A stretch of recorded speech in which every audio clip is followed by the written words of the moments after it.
Hello everyone and welcome to Sinful Gaming. I hope you're all doing well, I hope you're all staying safe, and most of all, I hope you're all fighting that war against the Grey.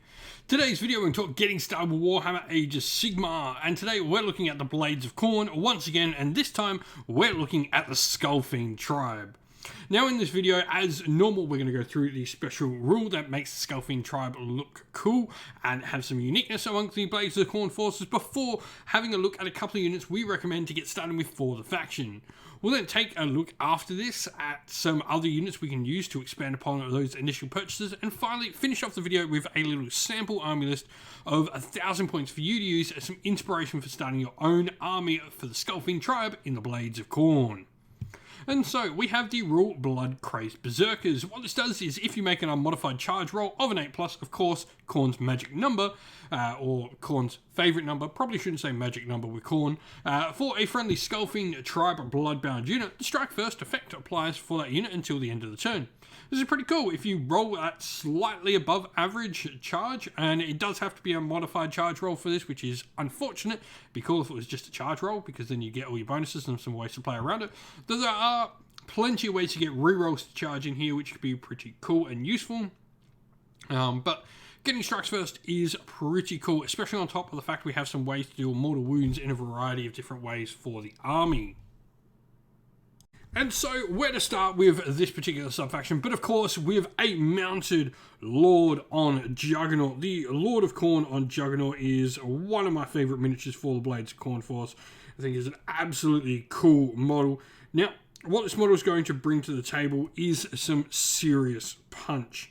So, the Lord of Khorne here, he's going to have a pretty solid profile all round. So he himself has 6 attacks, 3 threes, Ren 1, damage 2, and the Brazen Hooves have another 3 attacks at 3 threes, no Ren, damage 1. 8 wounds and a base 2+ save is awesome. It also has its Brass Class Shield, so it's got a 5-up ward against mortal wounds caused by spells or mortal wounds caused by the ability of endless spells. The Slaughterous Charge allows after this unit makes a charge move on a 2+, it'll deal 3 mortal wounds to an enemy unit. And then once per battle, thanks to its Lord of the Brass Stampede ability, at the start of the charge phase you can say it will declare a Brass Stampede, and if you do so until the end of that phase, you can reroll all charge rolls for this unit and Mighty Skullcrusher units wholly within 16 inches. Now, speaking of Mighty Skullcrushers, they are of course where we're going to go when you take the Mighty Lord of Khorne on Juggernaut as a leader and as your general. You unlock these Mighty Skullcrushers as a battle line option for your force. Now, what Mighty Skullcrushers is going to give you, you've got 5 wounds each on a base 2+ save, which is insanely good. They have the same 5+ ward against mortal wounds and wounds, and then you've also got the ability to do some mortal wounds on the charge roll as well. You roll a dice for each model in the unit within 3 inches of the enemy unit, and for each 2 to 4, the enemy unit suffers a mortal wound. For each 5+, they'll suffer 2 mortal wounds, which is pretty awesome. You do have an option with the unit to be either equipped with Blood Glaives, which are 4 attacks, 4 threes, Ren 2, damage 1, or going with the Ensorcelled Axes, which are 4 attacks, 3 threes, Ren 1, damage 1. So you've got that option sort of there on how you want to go with them. And so, looking at some other characters we can bring into the force, the first of these is the Bloodstoker.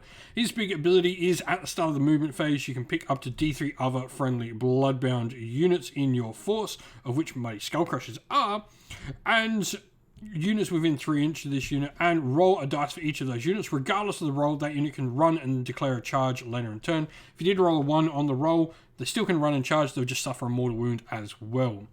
Now, the Realm Gore Ritualist is a priest we can take. I think priests definitely have a very big place in a Khorne army. Prayers just generally are better than your magic. They don't require as much outlay, and your opponent generally can't stop them.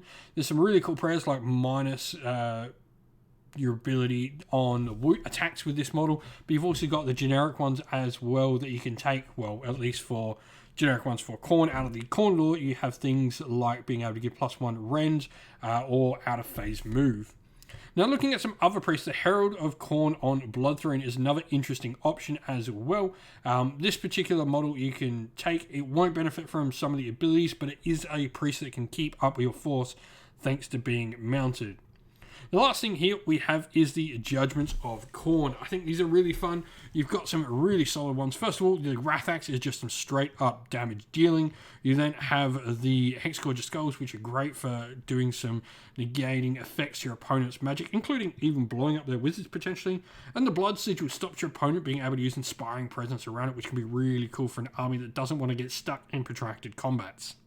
And so here we have our sample army list for you. The Skullfiend Tribe, take what's theirs as our grand strategy. We're an army that wants to be moving around on the table, so definitely something to be playing into. Now we've got our Lord of Khorne on Juggernaut, who's our general, meaning we unlock those mighty Skull Crushers as battle line. Diabolical Purpose, give him +1 to hit against heroes. And the Crimson Plate will give him a 5-up ward save, just generically, which I think is pretty cool.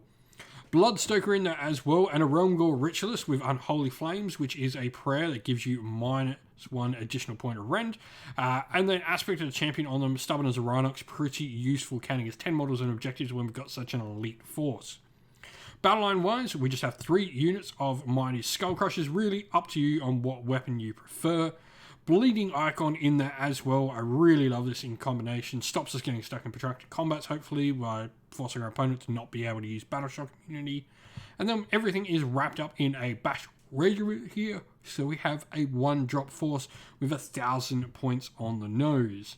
If you've got some ideas on a Mighty Skullcrusher focused Blades of Khorne force, let us know your thoughts down in the comments below.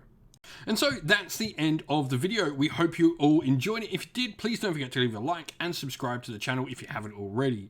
If you'd like to come chat more with me and other members of our fantastic little community here, we have a Discord server which is linked down in the video's description. Also linked down in the video's description are the best ways to help support the channel. If you would like to, you can do so either by YouTube members or Patreon, or by grabbing yourself some merch at Teespring or at our Ko-fi store. All of them are linked down in the video's description. As a special thank you to our Patreons and YouTube members, we'd like to give you all a shout out. So thank you to our Patreons, Christian Weir, Soren, Kenny Lowe, Outer and Shot First, Andrew Bowen, The Rising Ape, Q Dynamic, JJ Austrian, Average Wargamer, Domir, Mark Harvey, James Cater, Benjamin Swallers, Redman, Iron Grinch, Nicholas Colomos, Colorblind Magic, Grimscold, and Andy C.